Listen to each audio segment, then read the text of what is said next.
आज हम लोग देखेंगे factors affecting speed of sound in a gas. Speed of sound किन किन फैक्टर के साथ चेंज करता है या चेंज नहीं करेगा। फर्स्ट है आपका इफेक्ट ऑफ प्रेशर। एक कहता है speed of sound is independent of pressure. Speed of sound जो है प्रेशर पे डिपेंड नहीं करता।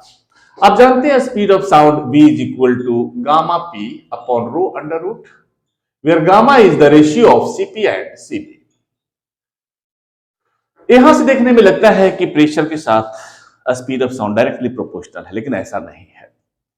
यहां कहता है speed of sound is independent of pressure, pressure पे डिपेंड नहीं करेगा।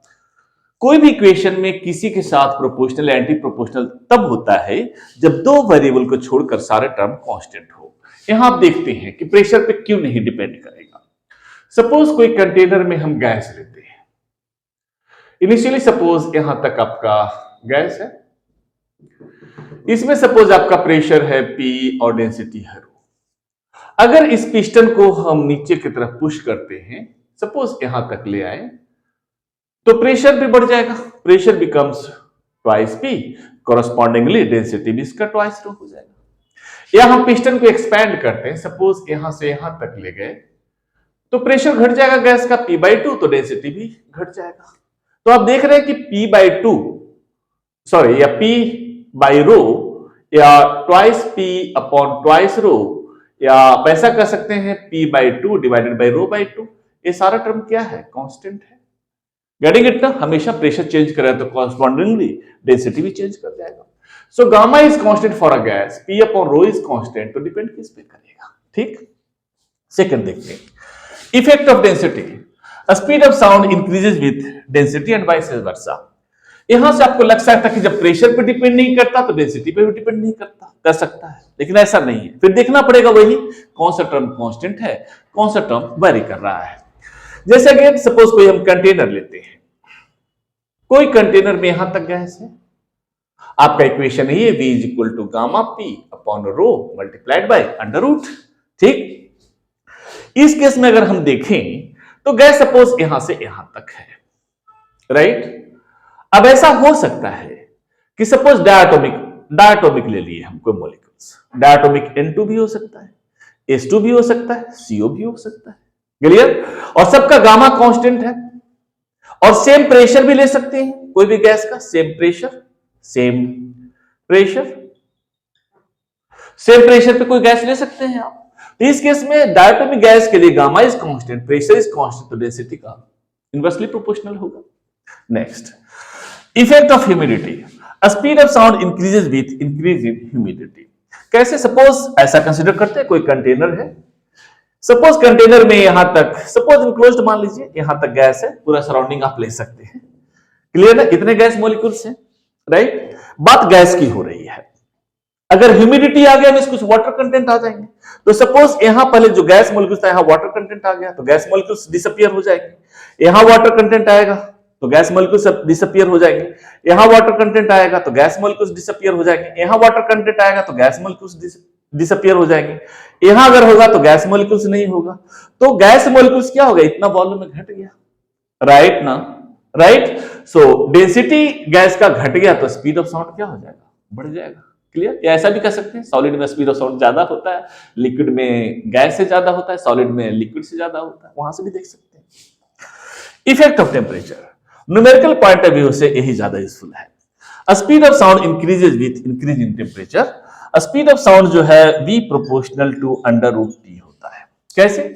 इसी इक्वेशन से अगर हम देखें तो you know vt is equal to gamma p upon rho T लिख सकते हैं, gamma p upon rho into T.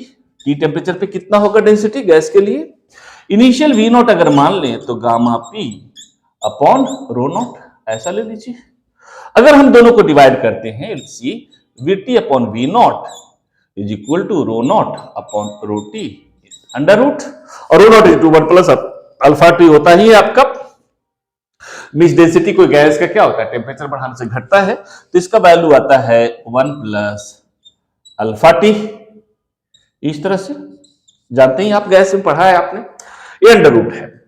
इसको फर्दर अगर आप लिखना चाहें तो आप लिख सकते हैं Vt upon we not is equal to 1 plus 1/273 into T under root, आप जानते हैं alpha is temperature coefficient of gas, 1/273 होता है। इसी को लिख सकते हैं 273 plus T divided by 273 VT upon we naught under root. यही आपका इक्वेशन हो गया सेल्सियस में।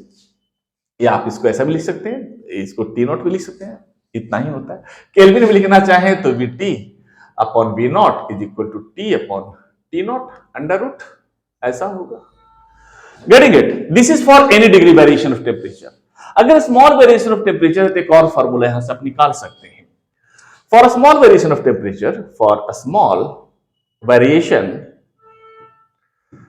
ऑफ टेम्परेचर, ये तब हम यूज करेंगे जब T should be less than equal to 30 degree C. इससे कम है तो दूसरा फॉर्मूला भी आप यूज कर सकते हैं। 20 डिग्री सी भी कोई भी कहता है। जैसे इसको आपने देखा तो आप इस तरह से लिख सकते हैं Vt upon we not is equal to 1 plus alpha T to the power half, जो ही था इसको हाफ कर दिए ऊपर, और इसको लिख सकते हैं that is equal to 1 plus 1/273 into T to the power half. अभी वैल्यू 1 से कम होगा तो इस केस में लिखते हैं तो 1/273 को 2 से मल्टीप्लाई करें तो आएगा 546 इंटू टी, ये वैल्यू आ जाएगा। ये पावर हाफ है, 1 से कम है तब, इसलिए स्मॉल वेरिएशन ऑफ टेम्परेचर के लिए यूज करेंगे, अदरवाइज आपको ए इक्वेशन यूज करना होगा।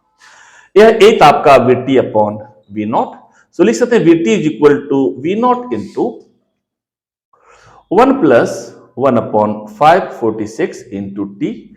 अगर वी नॉट का वैल्यू 332 रहने दें मीटर पर सेकेंड एनटीपी पे, तो आप लिख सकते हैं Vt is equal to V naught plus, इसको वी नॉट ही रहने दीजिए, 332 पुट कर दीजिए। ऐसा इसलिए लेते हैं कि 331 रहे, 336 रहे, तब भी आप लगा सकते हैं, ठीक है ना। और ए बी नॉट का वैल्यू यहां हम पुट कर दिए 332 डिवाइडेड बाई 546 इंटू टी, ठीक है। अब इसको डिवाइड करें तो आएगा Vt is equal to V naught plus 0.61 into T, ये सेल्सियस में है, इसको डिवाइड करें तो 0.61 आएगा। तो ये इक्वेशन यूज कर सकते हैं, लेकिन स्ट्रिक्टली जब टेम्परेचर आप 30 डिग्री से कम हो। ठीक, आज यहीं तक है।